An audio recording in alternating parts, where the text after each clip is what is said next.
সুপ্রিয় দর্শক, আসসালামু আলাইকুম। নিউজ 24 এর দুপুরের সংবাদে আপনাদেরকে স্বাগতম। প্রথমেই জানিয়ে দিচ্ছি সংবাদ শিরোনাম। নিষিদ্ধ ছাত্রলীগ আওয়ামী লীগ নেতাকর্মীদের গোপন বৈঠক ঘিরে গ্রেফতার 22, সেনা হেফাজতে এক মেজর। 1 বছর না যেতেই জনগণ যতটা না আতঙ্কিত, সরকার আরো বেশি আতঙ্কে, মন্তব্য গোলাম মাওলা রনির। সরকার বিশ্বাসের মূল্য রাখতে পারেনি, যা বললেন আনিস আলমগীর। দেশ ফেসিবাদ থেকে মুক্ত হয়ে এনজিওবাদের খপ্পরে, মন্তব্য গয়েশ্বর চন্দ্র রায়ের। সবার আগে ডাকসুর প্রার্থী হওয়ার ঘোষণা দিলেন উমামা ফাতেমা। তেলবাহী গাড়ি চাপায় ওয়ার্ড ছাত্রদল সভাপতি সহ নিহত 2। শুনছিলেন সংবাদ শিরোনাম। পুরো খবর পেতে ভিডিওটি শেষ পর্যন্ত দেখুন। সর্বশেষ সংবাদ পেতে চ্যানেলটি সাবস্ক্রাইব করুন। এবার বিস্তারিত। নিষিদ্ধ ছাত্রলীগ আওয়ামী লীগ নেতাকর্মীদের গোপন বৈঠক ঘিরে গ্রেফতার 22, সেনা হেফাজতে এক মেজর। রাজধানীর বসুন্ধরা আবাসিক এলাকা সংলগ্ন একটি কনভেনশন সেন্টারে গোপন বৈঠক ঘিরে কার্যক্রম নিষিদ্ধ থাকা আওয়ামী লীগ, নিষিদ্ধ ছাত্রলীগ সহ অন্যান্য সহযোগী সংগঠনের 22 জন নেতাকর্মীকে গ্রেপ্তার করেছে পুলিশ। এছাড়া ওই বৈঠক সংশ্লিষ্টতার অভিযোগ ওঠা মেজর পদমর্যাদার একজন কর্মকর্তাকে হেফাজতে নিয়ে জিজ্ঞাসাবাদ করছে সেনাবাহিনী। আজ বৃহস্পতিবার সেনা সদরের প্রেস ব্রিফিংয়ে সাংবাদিকদের প্রশ্নের জবাবে কর্মকর্তারা এ তথ্য জানিয়েছেন। এ ঘটনায় রাজধানীর ভাটারা থানায় একটি মামলা করেছে পুলিশ। তাতে বলা হয়েছে, গত 8 জুলাই বসুন্ধরা সংলগ্ন কেবি কনভেনশন সেন্টারে নিষিদ্ধ ছাত্রলীগ একটি গোপন বৈঠকের আয়োজন করে। সকাল 10টা থেকে সন্ধ্যা পর্যন্ত অনুষ্ঠিত বৈঠকে নিষিদ্ধ ছাত্রলীগ, আওয়ামী লীগ ও অবসরপ্রাপ্ত সরকারি কর্মচারীরা মিলে 300 থেকে 400 জন অংশ নেন। তারা সেখানে সরকার বিরোধী স্লোগান দেন। বৈঠকে পরিকল্পনা করা হয়, সাবেক প্রধানমন্ত্রী শেখ হাসিনার নির্দেশ পাওয়ার পর সারা দেশ থেকে লোকজন এসে ঢাকায় সমবেত হবেন। তারা ঢাকার শাহবাগ মোড় দখল করে দেশে অস্থিতিশীল পরিস্থিতি এবং জনগণের মধ্যে আতঙ্ক সৃষ্টি করে দেশে শেখ হাসিনার প্রত্যাবর্তন নিশ্চিত করবেন।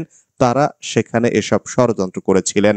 এই মামলা তদন্ত সংশ্লিষ্ট ডিবি সূত্র জানিয়েছে, গ্রেপ্তার হওয়া ব্যক্তিদের মধ্যে আওয়ামী লীগ, যুবলীগ ও সহযোগী সংগঠনের নেতাকর্মীরা রয়েছেন। তারা প্রিয় স্বদেশ, F71 গেরিলা, বঙ্গবন্ধু প্রজন্ম, প্রজন্ম 71, শেখ হাসিনা সহ বিভিন্ন হোয়াটসঅ্যাপ গ্রুপের সদস্য। একটি গোয়েন্দা সংস্থা তদন্ত করে জানতে পেরেছে, ক্ষমতাচ্যুত প্রধানমন্ত্রী শেখ হাসিনাকে দেশে ফিরিয়ে আনতে ওই গোপন সভার আয়োজন করা হয়েছিল। ওই গোয়েন্দা সংস্থার প্রতিবেদনের ভিত্তিতে গত 12 জুলাই উত্তরা পশ্চিম থানা এলাকার একটি বাসা থেকে যুবলীগ নেতা সোহেল রানাকে গ্রেপ্তার করে ভাটারা থানা পুলিশ। ওই দিন একই এলাকার একটি বাসা থেকে আওয়ামী লীগের নেত্রী শামীমা নাসরিনকে গ্রেপ্তার করা হয়। তার স্বামী স্বাস্থ্য অধিদপ্তরের একজন ঊর্ধ্বতন কর্মকর্তা। দুজনকে গ্রেপ্তারের পর 13 জুলাই ভাটারা থানার সন্ত্রাস বিরোধী আইনে মামলা দায়ের করেন একজন পুলিশ কর্মকর্তা। আইন শৃঙ্খলা রক্ষাকারী বাহিনীর একটি সূত্র জানায়, সোহেল রানা ও শম্পাকে মুখোমুখি জিজ্ঞাসাবাদ করে তথ্য যাচাই করা হয়। তাদের কাছ থেকে পাওয়া তথ্যের ভিত্তিতে ওই বৈঠকে অংশ নেওয়া মেজর সাদিকুল হক ওরফে মেজর সাদিককে হেফাজতে নেওয়া হয়। মেজর সাদিক নামের একজন আওয়ামী লীগের লোকজনকে প্রশিক্ষণ দিয়েছে এমন সংবাদের বিষয়ে আজ সেনা সদরের ব্রিফিংয়ে প্রশ্ন করেছিলেন সাংবাদিকেরা। জবাবে সেনা সদরের military operation directorate colonel staff colonel Mohammad Shafiqul Islam বলেন, মেজর সাদিকের বিষয়ে আমরা অবগত, তার বিষয় তদন্ত চলমান, তদন্ত শেষে এ বিষয়ে বলতে পারবো। ওই ব্রিফিংয়ে সেনাবাহিনীর মিলিটারি অপারেশনের পরিচালক ব্রিগেডিয়ার জেনারেল মোহাম্মদ নাজিমুদ্দৌলা বলেন, এরকম ঘটনা জানার পরে সেনাবাহিনীর হেফাজতেই তিনি আছেন, তদন্ত চলমান আছে। তদন্তে দোষ প্রমাণিত হলে নিঃসন্দেহে প্রচলিত নিয়ম অনুযায়ী সেনাবাহিনী তার বিরুদ্ধে ব্যবস্থা নেবে। 1 বছর না যেতেই জনগণ যতটা না আতঙ্কিত, সরকার আরো বেশি আতঙ্কে, মন্তব্য গোলাম মাওলা রনির। সাবেক সংসদ সদস্য, রাজনীতিবিদ ও কলাম লেখক গোলাম মাওলা রনি বলেছেন, গত 11 মাসে যা কিছু ঘটেছে সেই ঘটনার ফলে 2024 সালের আগস্ট মাসের উৎসাহ কেন নেই, উদ্দীপনা কেন নেই, সেই স্বপ্ন কেন নেই, সেই ভালোবাসা কেন নেই। 1 বছর না যেতেই সারা দেশে সীমাহীন অস্থিরতা শুরু হয়ে গেছে এবং সেই অস্থিরতার কারণে জনগণ যতটা না আতঙ্কিত, তার চেয়ে সরকারের মধ্যে আতঙ্ক বেশি। সম্প্রতি সামাজিক যোগাযোগ মাধ্যম ইউটিউবের এক আলোচনায় এসব কথা বলেন তিনি বলেন ২০২৫ সালের জুলাই ও আগস্ট আমাদের হওয়া উচিত ছিল আনন্দের মাস, বিজয়ের মাস, উদযাপনের মাস। এই পুরো মাস আমরা আনন্দ করব, গান বাজবে, দেশাত্মবোধক গান বাজবে, জাতীয় সঙ্গীত বাজবে, নাটক হবে, সিনেমা হবে, তারপরে আলোকসজ্জা হবে এবং দল ভেদে মানুষ শাহবাগে রাতের সাংস্কৃতিক অনুষ্ঠান শুনতে যাবে। রাজু ভাস্কর্যের সামনে এত বড় মেলা হবে যে ঢাকা বিশ্ববিদ্যালয় চত্বরে তিল ধারণের জায়গা থাকবে না, এটাই তো হওয়ার কথা ছিল।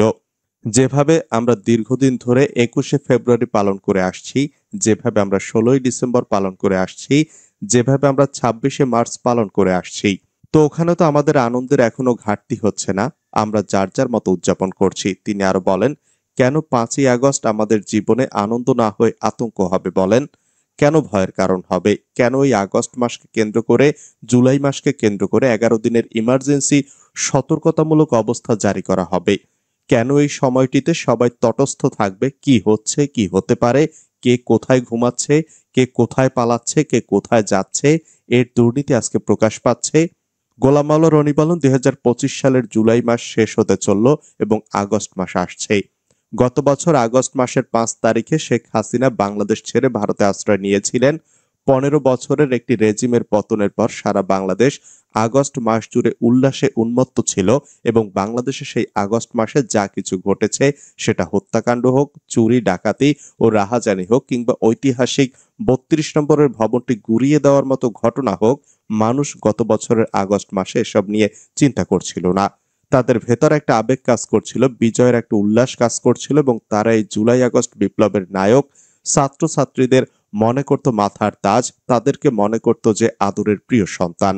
আর অন্যদিকে তাদের মাথার উপর যিনি বসেছিলেন ডক্টর মোহাম্মদ ইউনূস এবং তার যারা উপদেষ্টা মণ্ডলী রয়েছেন, সবাইকে দেশের ১৮ কোটি মানুষ, তার মধ্যে আওয়ামী লীগের একেবারে কট্টর যারা রয়েছেন তারা ছাড়া প্রায় সবাই ত্রাণকর্তা হিসাবে স্বীকার করে নিয়েছিল এবং তাদেরকে একটা সীমাহীন লিবার্টি দিয়েছিল যে তারা যা ইচ্ছে তাই করুক। শেখ হাসিনার পতন হয়েছে, আওয়ামী লীগের পতন হয়েছে, এর চেয়ে বড় প্রাপ্তি আর আমাদের জীবনে কিছু হতে পারে না। তিনি বলেন, এই যে গত বছর আগস্ট মাসের যে সুখানুভূতি, সেই সুখানুভূতি ২০২৫ সালে এসে কেমন আছে? এক্ষেত্রে যা হতে পারত তা হলো জনগণের ভালোবাসা ও সমর্থন অটুট থাকতে পারত। শেষের দিকে যখন পুলিশ খুব নিষ্ক্রিয় হয়ে পড়েছিল, মানুষ তখন সামাজিক বন্ধন গড়ে তুলেছিল। ছাত্র জনতা রাস্তায় নেমে রাস্তায় ট্রাফিক নিয়ন্ত্রণ করেছিল। অনেক এলাকাতে সাধারণ জনতা থানা পাহারা দিয়েছে, পুলিশকে নিরাপত্তা দিয়েছে। এলাকায় যেন আইন শৃঙ্খলা স্বাভাবিক থাকে সেজন্য এই সাধারণ মানুষ রাস্তায় নেমে এসেছিল। এরকম ভালোবাসা যাকে বলা হয় কোঅপারেশন, এরকম কাঁধে কাঁধ মিলিয়ে দেশের জন্য বিনা স্বার্থে কাজ করার নজির আমি এই বাংলাদেশে দেখিনি।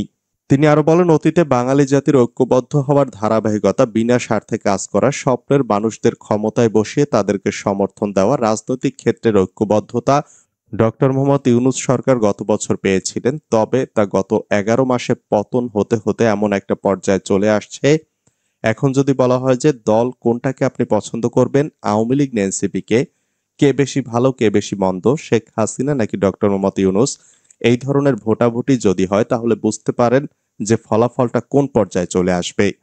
তিনি বলেন, আর যদি আওয়ামী লীগকে ছেড়ে দেওয়া হয়, আর যদি জেনারেল ওয়াকারুজ্জামান বলে ফেলেন আমি আর এনসিপিকে প্রোটোকল দিতে পারবো না, এই সরকারের প্রতি সেনাবাহিনীর যে দায়িত্ব কর্তব্যবোধ ছিল সেটা আমরা উইথড্র করলাম এবং আমরা ক্যান্টনমেন্টে ফিরে যাব, আমাদের কাজ হলো দেশ রক্ষা করা, অভ্যন্তরীণ যে গোলযোগ, এই গোলযোগে আমরা অনেক কিছু হারিয়ে ফেলছি, we are going to cantonment. সেনাবাহিনী যদি ঘোষণা দেয় যে আমরা ক্যান্টনমেন্টে ফিরে গেলাম এবং সঙ্গে সঙ্গে তারা যদি ক্যান্টনমেন্টে ফিরে যায়, একবার একটু চিন্তা করেন, জাস্ট ফর 1 আওয়ার, ১ ঘন্টা ৬০ মিনিট, এই ৬০ মিনিট সময়ের মধ্যে সারা বাংলাদেশে, গোপালগঞ্জের কথা বাদ দিলাম, এই ঢাকা শহরে কি হতে পারে, কি ঘটতে পারে, সেই জিনিসগুলো একটু চিন্তা করেন।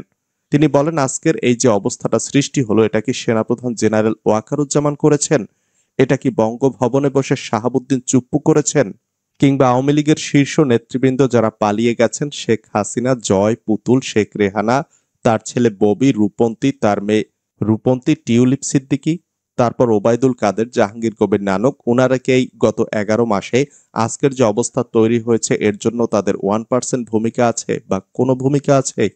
তিনি আরো বলেন, এরকম তারা দিল্লিতে বসে যে ফুসফাস করছেন, সেই বাপুরাম সাপুরের সেই সাপের মতো যার চোখ নাই, দাঁত নাই, কান নাই এবং যাদের মানে হুকুম তামিল করার মতো এই বাংলাদেশে কেউ নেই, নো ওয়ান, তাদের অফিসে হেগে দিচ্ছে মানুষ, তাদের কেন্দ্রীয় অফিসে যে প্রস্রাব জল বিয়োগ করে যাচ্ছে, তারপরে শেষে তাদের মূর্তি থেকে শুরু করে তাদের যা কিছু রয়েছে বাংলাদেশের সবকিছুই বরবাদ হয়ে গেছে।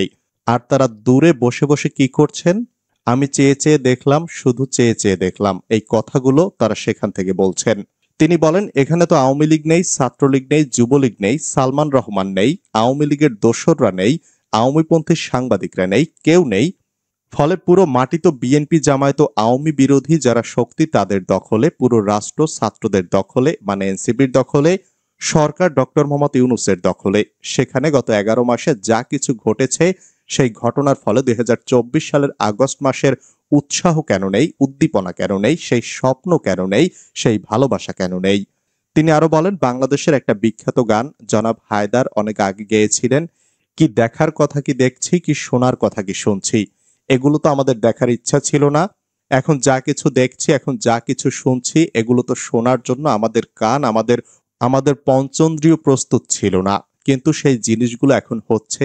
সারা দেশে এখন যে অস্থিরতা চলছে এবং প্রতিদিন একটার পর একটা গুজব চলছে, যেভাবে আতঙ্ক ছড়িয়ে পড়েছে, আমার কাছে মনে হচ্ছে যে ঢাকা মহানগরীতে চলতে গিয়ে মহানগরীর বাসিন্দারা বা বাংলাদেশের অন্যান্য অঞ্চলে যারা শান্তিপ্রিয় জনগণ, যাদের ঘরে সুন্দরী কন্যা আছে, যাদের অর্থবিত্ত আছে, যাদের ক্ষমতা আছে বা ছিল একসময়, এই মানুষগুলো এখন অসহায় হয়ে পড়েছে। সরকার বিশ্বাসের মূল্য রাখতে পারেনি, মন্তব্য আনিস আলমগীরের। অন্তর্বর্তী সরকার বিশ্বাসের মূল্য রাখতে পারেনি বলে মন্তব্য করেছেন সাংবাদিক ও কলামিস্ট আনিস আলমগীর। তিনি বলেছেন, ডক্টর ইউনূসের বিরুদ্ধে কিছু বললে আপনাকে লেভেল দিয়ে দেবে। কথা বলার সংস্কৃতিতে এটা একটা বড় যন্ত্রণা। ওনার প্রতি মানুষের যে বিশ্বাস, উনি সেই বিশ্বাসের মূল্য রাখতে পারেননি। ওনার রাষ্ট্র পরিচালনার কোনো দক্ষতা নেই। উনি এসেছেন, বসছেন, এনজয় করছেন। একটি টেলিভিশন চ্যানেলের টক শোতে এসব কথা বলেন তিনি বলেন, ওনাকে আমি দোষীও করি না। উনি ব্যক্তিকেন্দ্রিক লোক, উনি নিজের স্বার্থ, নিজের জিনিসগুলো দেখেছেন। রাষ্ট্র কিভাবে চলবে সেই জ্ঞান ওনার নেই। উনি নিজেকে নিয়ে ব্যস্ত ছিলেন আজীবন। নিজেকে কিভাবে বিশ্বব্যাপী ফোকাস করতে হয়, কোটি কোটি টাকা ব্যয় করে নিজের ইমেজ তৈরি করেছেন।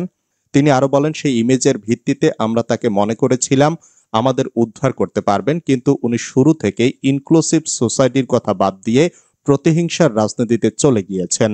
যেটা শেখ হাসিনার ছিল বা আগের সরকারগুলোর ছিল, এটা আমরা ওনার কাছ থেকে আশা করিনি। উনি যদি একই স্টাইলে রাজনীতি করেন, একই স্টাইলে সরকার পরিচালনা করেন, প্রতিহিংসার মধ্য দিয়ে যান, তাহলে কি হবে এখানে? এই দেশটা কিভাবে এগিয়ে যাবে? দেশ ফেসিবাদ থেকে মুক্ত হয়ে এনজিওবাদের খপ্পরে, মন্তব্য গয়েশ্বরচন্দ্র রায়ের। দেশ ফেসিবাদ থেকে মুক্ত হয়ে এনজিওবাদের খপ্পরে পড়েছে বলে মন্তব্য করেছেন বিএনপির স্থায়ী কমিটির সদস্য গয়েশ্বরচন্দ্র রায়। বৃহস্পতিবার জুলাই গণ অভ্যুত্থানের শহীদদের স্মরণে বিএনপির কেন্দ্র ঘোষিত মার্চ ফর জাস্টিস কর্মসূচির অংশ হিসেবে চট্টগ্রামে আলোচনা সভায় এ কথা বলেন তিনি। প্রধান অতিথির বক্তব্যে গয়েশ্বরচন্দ্র রায় বলেন, দেশ ফেসিবাদ থেকে মুক্ত হলেও এনজিওবাদের খপ্পরে পড়েছে। বর্তমানে অন্তর্বর্তী সরকারের মধ্যে কোনো সমন্বয় নেই। গয়েশ্বরচন্দ্র রায় আরো বলেন, দেশে নির্বাচনের জন্য নির্দিষ্ট সময় ঘোষণা হলেও ফলাফল না হওয়া পর্যন্ত শঙ্কা যাবে না। দুর্নীতিবাজ ও ফেসিবাদের দোসরদের সাথে নিয়ে দেশে অন্তর্বর্তী সরকারের প্রশাসন কখনোই সংস্কার শেষ করতে পারবে না। শেখ হাসিনা পালিয়ে গেলেও তার দোসররা এখনো রয়ে গেছেই।